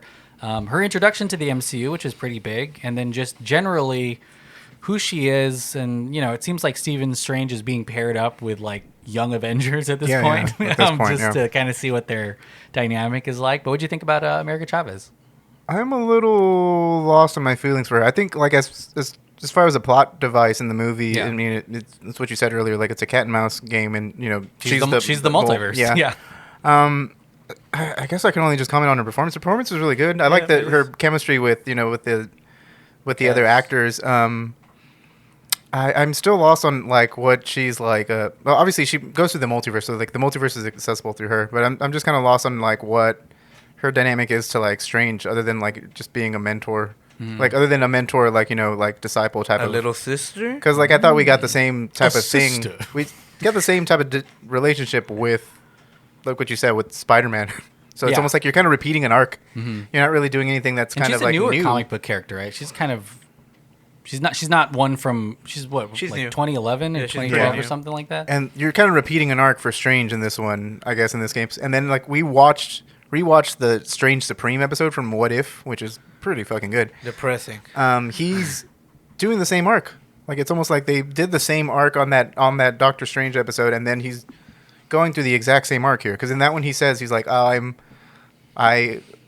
feel the need to be in control all the time. He's like, that's why in this one it's called like always having the knife. And that one Yeah. he said, I need to be in control all the time, fear. and this is why Being afraid. Yeah, this is why exactly. This is why I was brought to like the mystic arts or something in the first place, and so that was something weird. But I guess that's my fault for my knowledge of prior MCU adventures. So and she's like, kind of a tragic character herself because she's spent so much time in other dimensions and yeah, There's she's only like grown one up of herself. her. Yeah. and it seemingly she may be the most important piece of whatever the multiverse stuff would Like be going forward, yeah. because no one else can move around. I other bet than you her. she's gonna beat the shit out of Kang. It's cool though. I mean, I like the fact that they're leading to probably no doubt some sort of Young Avengers movie Yeah. with Miss Marvel for and sure. Young Avengers This and is America Chavez and Hawkeye. the new Hawkeye. Yeah. So she was pretty cool, I guess. Like happening. Yeah, we'll for sure be Ironheart. seeing her a lot. Yeah, small role, but pretty significant in it. So I thought she was okay. Does anyone else have any thoughts on America Chavez? No, I think you're right. I think that she was used as one of the MacGuffins, and her power was dope. She's very comic accurate too, with her appearance and the star shapes and all that. Yeah. And your backstory too. And I then think is the same thing. the new the actors that they're introducing to us, I think are most of them have a high degree of charisma. Just like you know, when you saw Hemsworth for the first time, Evans, and you know Robert Downey, you're like, oh, these guys can carry a whole movie. But America Chavez really impressive. Florence Pugh, Simu Liu from Shang-Chi, like they're all like we're kind of at the starting chapter of whatever It's going forward. It's gonna happen. She-Hulk's about to come out. Tatiana Maslany, Emmy winner. Like I think that they're the future's in good hands, and I'm sure we're gonna see more. Kind of want to see more. If we're talking, I mean, do you have any thoughts on America? I mean, yeah. On America, the country, go off, Queen. Fuck. No, I mean, as far as her introduction into the MCU, the character goes, I think the way that she was incorporated is probably the best that you could do as far as incorporating a new character into a established movie already. Can't really do it better than that, in my opinion. I mean, it's really hard to give a whole character's backstory and all that stuff. Yeah. But luckily, on that planet, there's somewhere you step on. Exactly, and they have that scene where they're trying to give you backstory about all this you girl, can do is put these people on the other one's coattails and then go. Yeah. And Because so you're like Jeremy Renner, what's her name, Steinfeld. There you go. Because what I feel, again, one of the weak points of the plot, which the big problem I had with this movie was the plot in general, and I feel like one of the weak points is the main driving factor is that Strange is trying to save this girl, right, from Wanda, but the first half of the movie doesn't really give us a reason to give a fuck about this girl, So it's like, why should we give a fuck if Wanda takes her power anyway? We don't know her. Who the fuck is this bitch? And that's fine and everything, but it's just But it's more of a mystery for Strange, less than he's just kind of intrigued. I think you're totally right. More motivation's needed. I mean, I think just the motivation that they're superheroes and they're trying to kill or she's trying We're to kill not human. It doesn't work. You need a little bit more than that. And in typical MCU fashion, there's going to be spin-off comic books. They're going to have her own Disney Plus series where she gets back with her parents and why you care more for her and stuff like that, et cetera, because it's Marvel. Yeah. Well, brings up something that is kind of a little crazy about I think I read the Rolling Stone version of this article, or Rolling Stone version of a review, and they didn't really bash it, but they're just saying some of the stuff is going to become, I think we've said it on this podcast a lot, inaccessible for newbies, because sure. At this point you have to watch 2 Avengers movies, a Spider-Man movie, a Doctor Strange movie, and also know about characters X-Men, from other stuff. And you have to watch the Inhumans. The only person I think who was safe for television that, season to Patrick understand. Stewart as Professor X, I think is ubiquitous. Everyone's like, oh, I know. You transcend it. I've seen Logan. Yeah, that's basically that's just kind of insane, because these movies are almost never complete.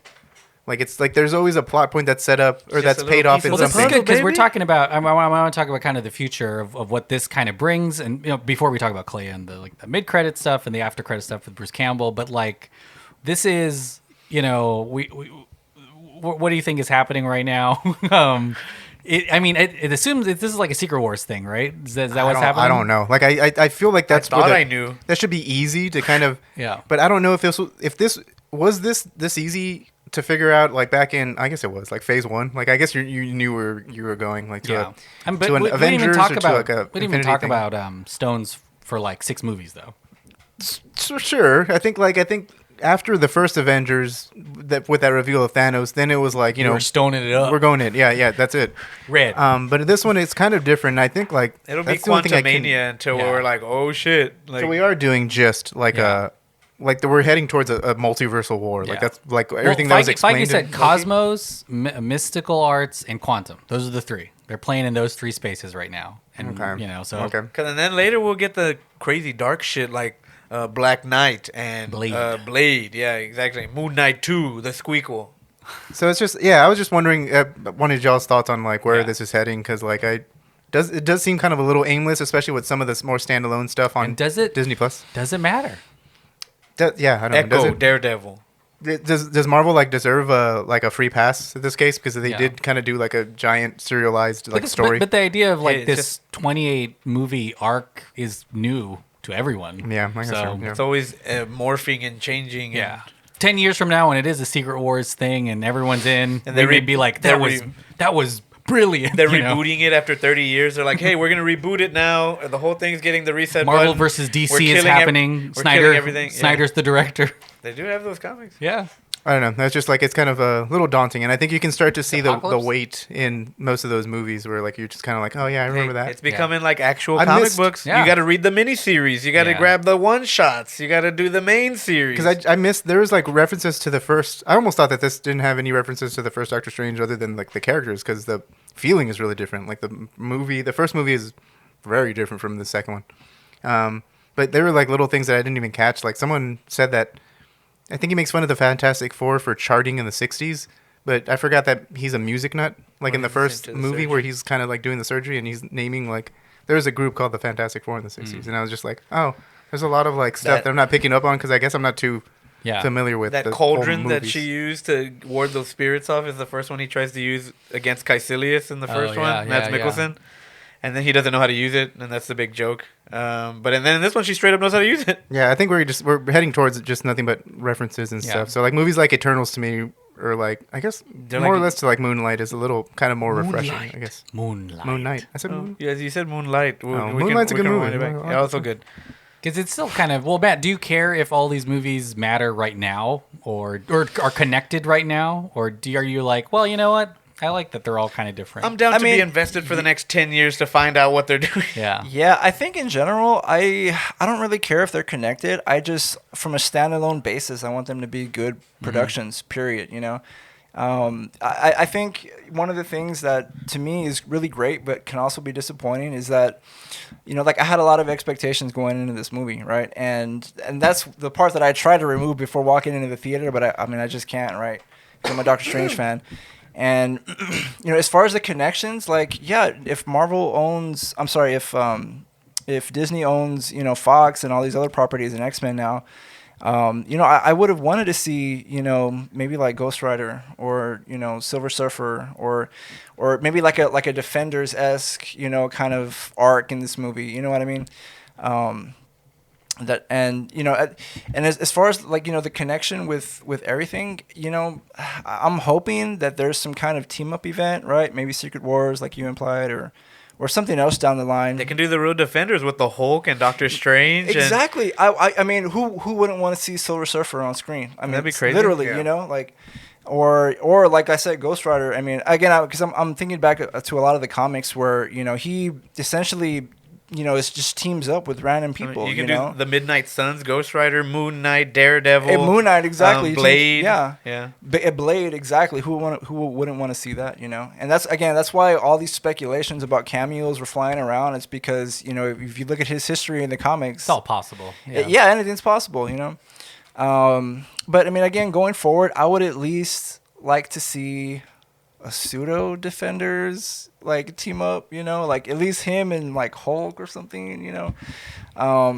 But I don't know. Who knows? I don't know if I can clue what's gonna happen. Yeah. So. And I think that Marvel is winking at everything, and Disney is. The Moon Knight, the final Moon Knight episode has a QR code that leads to like a Kang versus Moon Knight comic book. So time. they understand what's happening, and Kang is still, I think, the ultimate guy the at the big end of bad, this. Who's big bad. who's in this? It's just how long that takes, and whether we're gonna get those breadcrumbs now, or if they're just gonna keep branching out and then wheel it all in. And which I can't imagine, because you're right. Like, we've been trained by the first 20 MCU movies that they're pretty closely connected, but maybe they're not as closely connected. When this was their chance too, because I told John, I said, could you imagine if they would have brought all their Disney Plus series to a head in this one, Yeah. where it's like, oh, it was all an illusion and it was fucking Agatha all along, Yeah. boom, and you're fighting Agatha again, and then Loki jumps in to help because he does magic Yeah, shit. exactly. And could you imagine, like, this could have been like a crazy, Yeah. you know, team And- up type of movie. Sorry, and I'm sorry to cut him off. Like, you know, I don't know what happened as far as like, you know, the writing and how it got transferred over, you know, from Derrickson, and I don't know how any of that happened. And honestly, I don't really care, because when I go into the theater, I don't know any of that shit. Like, I want to see, you know, a good standalone film, right?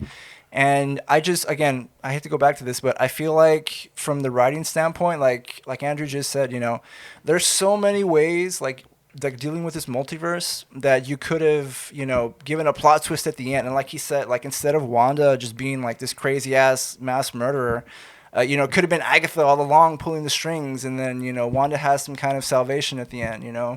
Or Loki, right? Loki could have been involved, or like from the last movie. I wouldn't have minded seeing if it was like Doctor Strange's fault that all this is happening in the first place, because they had been building up like that he's an arrogant dude. The first movie kind of explains that he's always had this arrogance. Same thing in the comics, right? He's very big-headed, egotistical. And I feel like after No Way Home, like one of the things that No Way Home kind of implied is that like this dude needs to chill the fuck out already, right? Mm-hmm. Like he just uses his powers like all nilly-willy and not really caring about the consequences. That's kind of to me what they were implying in No Way Home, that there's kind of going to be this arc about his arrogance. And even though they kind of explore some of that in this movie, like with the different variant Stranges, I just feel like that just kind of gets dropped. So that kind of gets dropped out of nowhere. Mm-hmm. I feel like Wanda's arc, boom, kind of gets dropped to a certain extent. And then again, from the standpoint of like the whole multiverse, like they could have, I'm not saying a cameo fest, because I don't really think I would have wanted to see a cameo fest.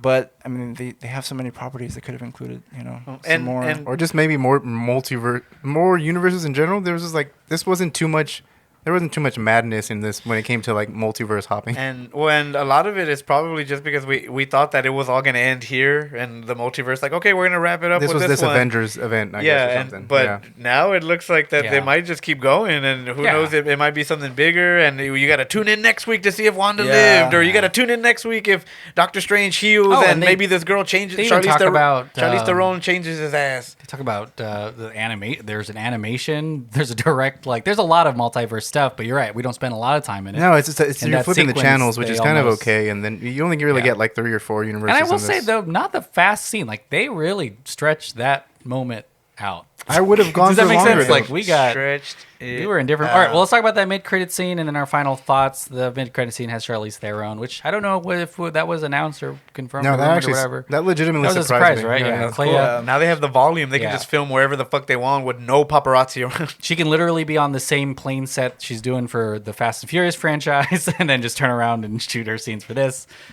Keep making that bank. I was super pumped to see that. Honestly, again, that took me by surprise. At the end of the movie, I was not expecting that, but again, coming from the comics, I was like, oh shit, like Clea, like they're gonna do something now, like they're gonna be incorporating, Clea, and like She opened up the Dormammu dimension and Yeah. shit. Yeah, you saw 'cause- it behind her. yeah, because Ooh-wee. again, in like the early comics, that's like his like big love interest, and like he kind of teaches her like about the married. mystical she arts. becomes and she they get becomes Sorcerer married. Supreme. Exactly, and I just to see that and to see that, and again in the comics, she's like one of the lords of the dark dimension, something like that, and to see her at the end, and she's like, oh, like I need your help, like this and this and that.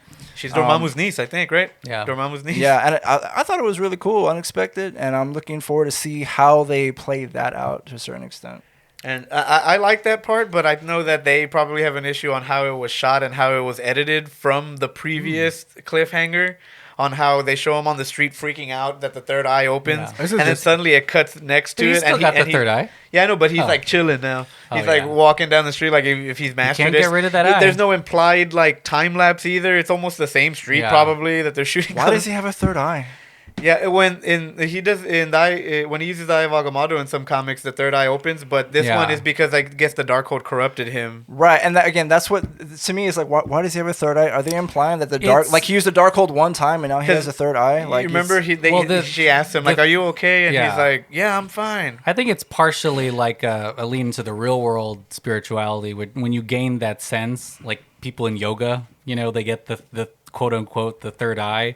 It basically means they now understand the world on a plane note, The like Jugana regular eye. people. I don't get it. Then. I mean, So Wanda should have had a after third eye Darkhold- then. Maybe She did was under wearing the there. crown. That's why you couldn't see it. She was looking blind as fuck. She couldn't see So shit. basically, he's now looking at things and he sees everything. Like he sees another dimension because he's got an extra eye to do Yeah, it. I mean, yeah, you can read into it like that. That's true. I think to me, it was just kind of jarring because it's like, oh, are we supposed to believe that now that he used, the Darkhold one time, now he has a third eye? And it's like the other Strange, what's his name? The one with the third eye? Strange Supreme. Was that Strange Supreme? No, Sinister Strange. That was Sinister Strange, Yeah, I yeah, think. yeah. Yeah. And I don't know. Anyway.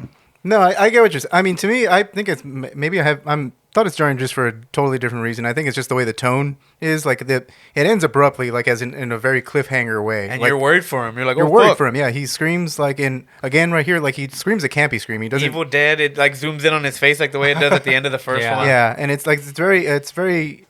It ends it like on a what the fuck moment. You know, it's kind of like one of those the really abrupt endings from Spider-Man. You think it's going to be crazy, and I think I would have preferred like a mid-credit scene that didn't go back to Strange, so that we can get like some sort of progression on like what he's doing with that eye. I just think like the immediate cut of him screaming, cut to credits, and then cutting back to where he's just walking like with a different outfit on and like just okay, and then like the content of the scene itself is okay. Like I don't mind Clea coming through and then actually maybe moving towards a more traditional Strange adventure, because that's what I got out of the scene. I was like, okay, Clea's involved. We're going back to Dormammu's dimension. We're probably going to get a comic accurate Dormammu or something. It's just the tone change between those two, because it's just you kind of.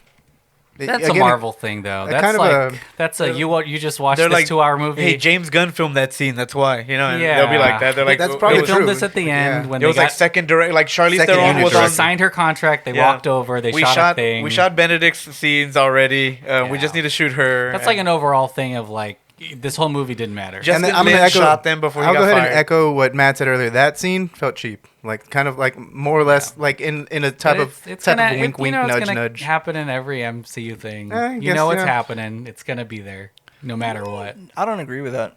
I mean, there's a lot of MCU movies Yeah. where there's like really great writing and not like cheap stuff like that. You know? No, I'm saying the connection to the next thing. That's There's like always their gonna be trademark. the But little- even the then, it you happens know, in Shang-Chi. It happens in Black Widow. It happens Those in were every better single one. executed though. Like those were pretty. Like those were cool, and like maybe the Eternals gives it a rival. Rivals Yeah. this for like being kind of weird and jarring. Yeah, but I'm just saying they're all cheap. They're all gonna be. They're all there to get you to the I next guess thing. you're right. Yeah, I mean, I don't know if they're like They don't all serve cheap. that movie. I wouldn't say like they're all cheap though. I'm just saying like they're kind of. This one was obviously tacked on. Yeah. Like it was obviously tacked on, and I know it was a necessity because that's like what you said. All Marvel movies do that. Like Yeah. it's always got to be like a cheese. Some of them have a jump to trailer another at one. the end. That's the mid. But this one yeah. was pretty tacky. I mean, wouldn't mind it if it was the ending credit scene, but Yeah. like because that would have been even more time between that. We and you we just totally saw- skipped the Bruce Campbell thing. which I loved. I thought it was Yeah, fun. 'Cause That's they- a- that's probably the most Raimi They thing in the always- whole movie. They always give you one that matters and one that's like, hey, it's the giant ant like coming out of Scott Lang's house, and you're like, Yeah. cool. Yeah. Like that didn't do anything for me, but cool. But yeah, I appreciated that he stuck to his guns and was like, "This is my boy that made me Yeah. a star in the biz," and he's like, we both did it together, and so I thought that was cool, especially because Breaks the fourth wall. when it's very like it's when they possess his hand in Evil Dead when his hand is Slapsticky, beating slapstick. beating Yeah. himself up, like he's hitting the plates on himself. It's and stuff. after So a it's week the or exact something. same What thing. did he say? It's It's like after like 3 weeks. Yeah, Jeez I thought it Louise. was. I thought it was a cute scene. I thought it was also like a trolley scene. So it was like I get that. It's like the director has almost like a one for you, one for me type of like. yeah, It's like the Deadpool Post-credit one where scenes. he comes out in the robe. It reminds me of Ferris Bueller. It's over. yeah. Go home. Well, let's go around the horde. Give our final thoughts on the movie. Then we'll go to plugs because I feel like did we miss anything huge? If we did, talk about it in your final thoughts. But Matt, what are your final thoughts on? If we did, you talked about it in the last 2 episodes that you did. Yeah, Doctor Strange and the Multiverse. I've relived all of this already. I mean, I'll try to keep it as short as I can. I could probably talk about this movie for a really long time. I am going to be talking about this movie, with John and Andrew for a really long time. I would say a lot of really great things. You want First to of talk all, to me about it? You have my number now. yeah, but I don't like you. I'm gonna clip out like the worst things you've said in this and just put it together. I'm gonna stop listening to the podcast. No, I'm just kidding. No, you're doing a great job on the podcast, by the way. Thanks. Really great stuff. Anyway, so a lot of really great things. I love the fact that, first of all, that we got a second Doctor Strange movie. Because goddamn, I've been waiting a long time for a second Doctor Strange movie. I thought Cumberbatch was great. He's a great actor. I thought that they utilized some of the characters really effectively. The imagery was great. The cinematography was really great. I'm sure these guys will speak more about that aspect 'cause I don't really know a lot about, all of that stuff. Had problems again that as a Doctor Strange fan, and honestly, as just someone who just enjoys watching movies, that I was like, man, obviously I'm not a writer, so I can't pretend to know that I could do a better job. But I honestly, and I texted this to John the other day. Like, I honestly feel like some of the scenes, like, I could have written better just based on what I know about like Doctor Strange. And it is what it is. I know it's it's film production. It's meant for the masses and all of that stuff. The thing is, I went in with high expectations, and I know I shouldn't have done that, but when you say a multiverse of madness, you're thinking this like epic fight with all of these different realities, and there's going to be like some crazy plot with like all these huge twists, and it's going to be something that's like very comic book-esque, and we got some of that, but I just I guess I feel like a lot more could have been done with the character, given the fact that it has been 5 years since the last movie, and we're open to the multiverse now. And again, that's not to say that they didn't really innovate or explore a lot. I just feel like you have this whole open world. You could have done so much more, and you could have done a lot more without making Wanda the main villain, and essentially kind of making like WandaVision, like a villain origin story, right? Right, Like yeah. Now when we go back and watch WandaVision, it's like, oh shit, like Yeah, you're watching someone become a mass it's murderer. exactly, it's like a villain origin story now. But as far as I thought really hard about this, and with the understanding that I'm biased, I'm gonna give it a solid 8. Okay, and that simply has to do with the fact that if this were like any other movie that was like based on some kind of like real or some kind of like like documentary style something, like a movie like based on more like a more serious topic, the score would be much lower. But it's a comic book movie, and all of the shit that's happening in there is basically sci-fi fantasy anyway. So I'm gonna give a lot of the plot points a pass because in reality, like, none of this shit's gonna be happening anyway. So for me to nail down too hard on the plot is kind of it's kind of hypocritical. And as far as like watchability, really high. Again, just for the visuals itself, really really great. Like the music scene, like the music fight, like John talked about. Honestly, thought it was a little tacky, but still really fucking cool, like to see like that they're incorporating like the technical side with the music and the visual imagery happening at the same time. Really cool from a technical standpoint. Don't know why they had to be throwing like eighth notes at each other. I just thought it was kind of like I knew that he was gonna say something. Like, I knew I was like, "What? You wanted whole notes, didn't you? You wanted whole notes, you pervert." No, I mean like, well, doesn't it just like it's like throw something heavier, bass like clapped at his ass. So he's like floating, and then he like gets like these scores, and then just starts plucking notes out of them, and like starts shooting them at Sinister Strange, and I'm like, okay, yeah, obviously we understand that he like can use like elemental powers or whatever, but like this is, to me, that scene just kind of hit out of nowhere. It's like I'm watching the movie, and then like bam, like I'm just jarred. I'm like, where is this coming from? Like it kind of took me out of the experience a little bit, to be completely honest, but still a really cool fucking scene. And yeah, overall solid 8. I would recommend watching it. To me, again, top 5 Marvel movies in my opinion. Again, just based purely on the fact that Doctor Strange is a really cool character, that they innovated with this movie, showing us some things that we have never seen in a Marvel movie, like the violent killings and the demonic stuff, how dark it can get in the Marvel comics. I don't think we had really seen that truly yet. So high scores for that. And yeah, I mean, it's probably gonna rewatch it 20 or 30 times in the next few years. So Yeah. Interesting if that music scene overtakes the emo Peter Parker scene as Sam Raimi's most famous music. It is pretty. scene, That scene is really like.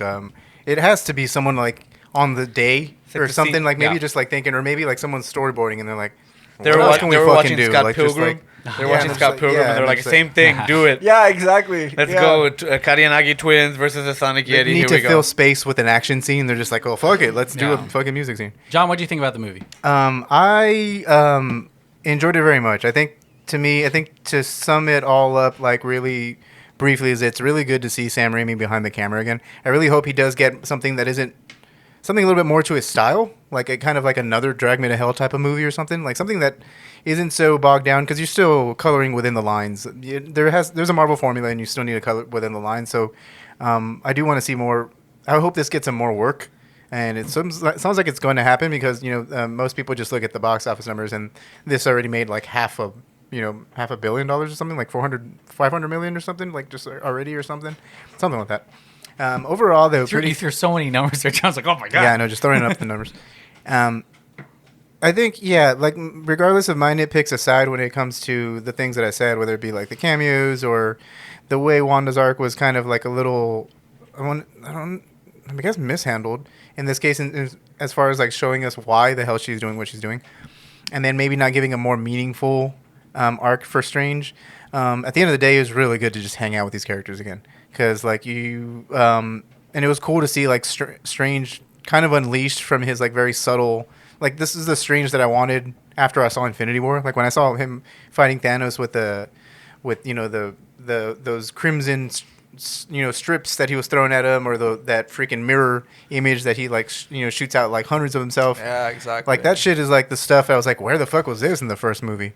And getting hints of that, because I still don't think we didn't got like really really big ones. Getting hints of that in this movie, and with the demonic stuff, and along with the style of Raimi, and just combining them, because Raimi's camera angles and shots really do look like panels, like comic book panels.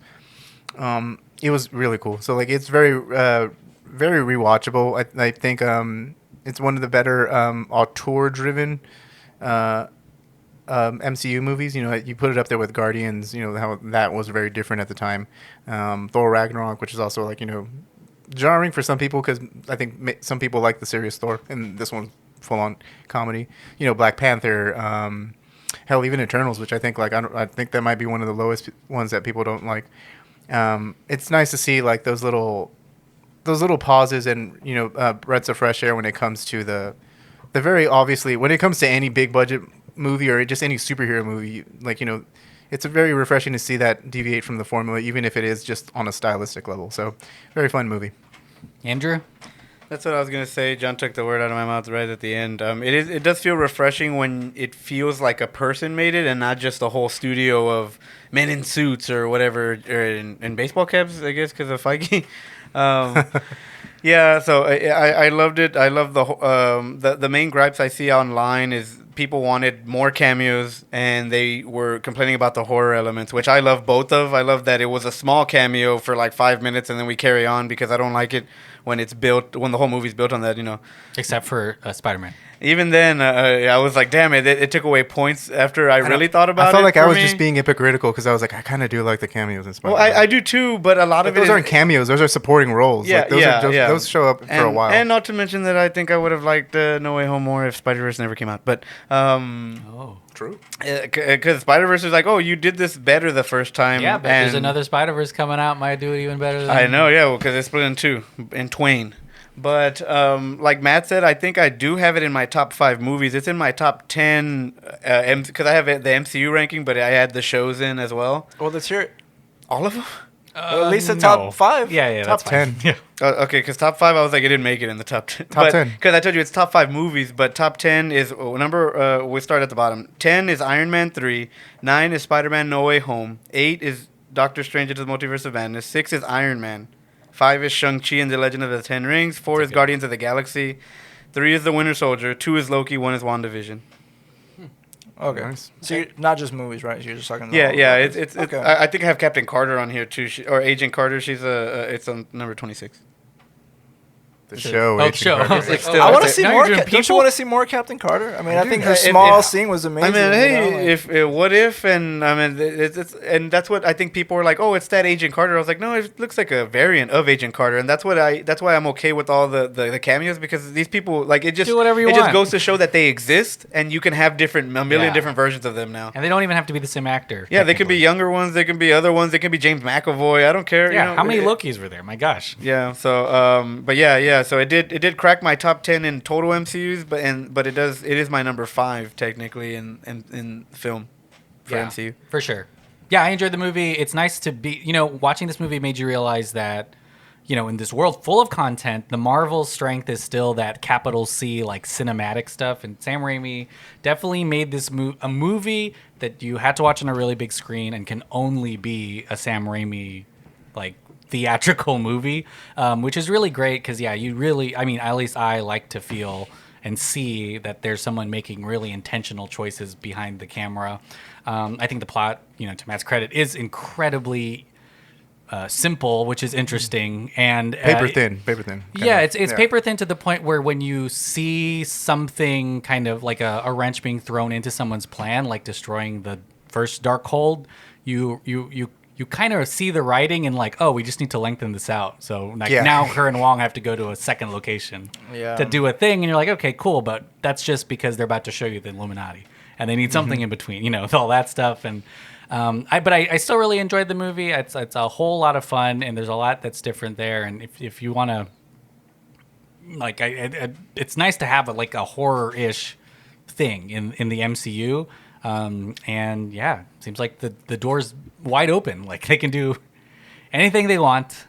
And I guess we'll have to see what happens in Thor: Love and Thunder, which seems like it's going to be a pretty, exceptional follow-up. And I brought this up when we talked with Brent on the pod. Like, they don't have a lot of first-time Marvel directors in their stuff now, because a lot of these people have Peyton Reed has done a Marvel movie before. The next one is the Marvels with Nia DaCosta. That's how long you have to wait for someone who hasn't made an MCU movie to see what they can do with it. So it's been Raimi, and then the next 4 or 5 are people just returning for coming back sequels for the and other stuff ones. like Yeah. that. So it's exciting to see something new, because I think that if Marvel survives, it needs to keep reinventing itself, especially when Every now and then, directors are like, I've spent a decade making these movies, I gotta leave, like John Watts, which makes sense. But really exciting stuff. Well, let's go around the horn again and give our plugs. Matt, thanks for being on the pod. What do you have to plug? Honestly, don't really have anything to plug. Just keep listening to the pod. You guys are doing a really great job. I listen as much as I can. It's where I learn a lot of the stuff, especially about the characters that I don't know about, like Moon Knight, for example. It's where I learn a lot of stuff about. But yeah, just do your thing. Be nice to people. We all live in the same planet. Don't fuck it up. And yeah, that's it. Gosh, Nice. That's a cool plug for this podcast. It was that's the most wholesome plug we're gonna get the entire podcast. John's about to talk about something. I actually know. Make money off No, of. the funny thing is I don't know what to plug. We haven't been. This is our first podcast just in general in a while. At least me and Drew and Matt, I guess, and Delphin together, because I was I haven't. Oh yeah, together. Haven't done anything in a while. I would plug Revenge of the Sequel. Now that the restraining order's been lifted. Yeah, exactly. We can all be. I would plug Revenge of the Sequel, but I don't know when we can get to recording that. So I feel like I've been false promising that. But Revenge of the Sequel is coming back into all James Bond. They're all coming back. Yeah, I mean, I'll plug Countdown to Skywalker. No, the Countdown Strikes Back. Excuse me. That's coming back for Obi-Wan, and I think we're gonna do some Obi-Wan episodes. Are you talking about Old Ben? Old Ben Kenobi. Is the name that I haven't heard. I'm not watching Obi-Wan. I'm watching Old Ben, right? Yeah, Different. that's probably the episode 1 title. I bet you, Old Ben. My God, that's gonna be on the and he's only in his 40s. And then it's gonna wait, this is old. It's Benjamin Kenobi. Oh, Benji. Yeah, that's pretty much for my plug. Go listen to Director Showdown on. I did Brent Indiana Jones' dad Adam's voice for Ben. In there.